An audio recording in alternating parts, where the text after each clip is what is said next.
Peterson's book, 12 Rules from Life. This is from the second rule, and this section is called Good and Evil. When their eyes opened, Adam and Eve realized more than just their nakedness and the necessity of toil. They also come to know good and evil, the serpent says, referring to the fruit. For God doth know the day ye eat therefore, when your eyes shall be opened, and ye shall be as gods, knowing good and evil. What could that possibly mean? What could be left to explore and relate? After the vast ground already covered, well, simple context indicates that it must have something to do with gardens, snakes, disobedience, fruit, sexuality, and nakedness. It was the last item, nakedness, that finally clued me in. It took years. Dogs are predators, so are cats. They kill things and eat them. It's not pretty. We'll take them in as pets and care for them and give them their medications when they're sick, regardless. Why? They're predators, but it's just their nature. They do not bear responsibility for it. They're hungry, not evil. They don't have the presence of mind, the creativity, and, above all, the self-consciousness necessary for the inspired cruelty of man. Why not? It's simple. Unlike us, predators have no comprehension of their fundamental weakness, their fundamental vulnerability, their own subjugation of pain and death. But we know exactly how and where we can be hurt and why. This is as good a definition as self-consciousness. We are aware of our own defensivelessness, finitude, and morality. We can feel pain and self-disgust and shame and horror, and we know it. We know what makes us suffer. We know how dread and pain can be inflicted on us, and that means we know exactly how to inflict it on others. We know how we are naked, and how that our nakedness can be exploited, and that means we know how others are naked and how they can be exploited. We can terrify other people consciously. We can hurt and humiliate them for faults we understand only too well. We can torture them, literally, slowly, artfully, and terribly. There's far more than predation. There's a qualitative shift in understanding. That's a catechism as large as the development of self-consciousness itself. That's the entry of the knowledge of good and evil into the world. That second as yet unhealed fracture in the structure of existence. That's the transformation of being itself into a moral endeavor, all attendant on the development of sophisticated self-consciousness. Only man could conceive of this rack, the Iron Maiden and the thumbscrew. Only man will inflict suffering for the sake of suffering. That is the best definition of evil that I have been able to formulate.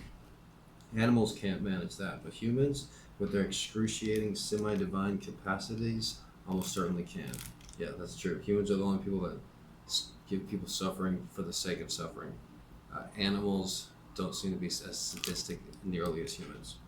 And with this, he doesn't use the word sadistic yet. And with the realization we have well-named full legitimization of the idea, very unpopular in modern intellectual circles, of original sin. And who would dare to say that there was no element of voluntary choice in our evolutionary, individual, and theological transformations? Our ancestors chose their sexual partners, and they selected for consciousness and self-consciousness and moral knowledge. And who can deny the sense of existential guilt that pervades human experience? And who could avoid nothing that without that guilt, that sense of inbuilt corruption and capacity for wrongdoing? A man is one step from psychopathy. Human beings have a great capacity for wrongdoing. It's an attribute that is unique to the world of life. We can do and make things worse, voluntarily, with full knowledge of what we are doing, as well as accidentally and carelessly, and in a manner that is willfully blind. Given that terrible capacity, that proclivity for malevolent actions, is any wonder we have a hard time taking care of ourselves or others, or even that we doubt the value of the entire human enterprise. And we've suspected ourselves, for good reason, for a long time. Thousands of years ago, the ancient Mesopotamians believed, for example, that mankind itself was made for the blood of Kingu, the single most terrible monster that the great goddess of chaos could produce. In her most vengeful and destructive moments, after drawing conclusions such as that, how could we not question the value of our being, and even of being itself? Who then could be faced with illness, in himself or another, without doubting the moral utility of prescribing a healing medicament? And no one understands the darkness of the individual better than the individual himself. Who then, when ill, is going to fully commit to his own care? Perhaps man is something that should never have been. Perhaps the worst should have been cleansed of all human presence, so that being in consciousness could return to the innocent brutality of the animal. I believe that the person who claims never to have wished for such a thing has neither consulted his memory nor confronted his darkest fantasy. What then is to be done? That was from Jordan Peterson's 12 Rules of Life. That was from rule number 2. Rule number 2 is entitled Treat Yourself Like Someone You Are Responsible for Helping. And that section was called Good and Evil. My name is Gregory Brandt.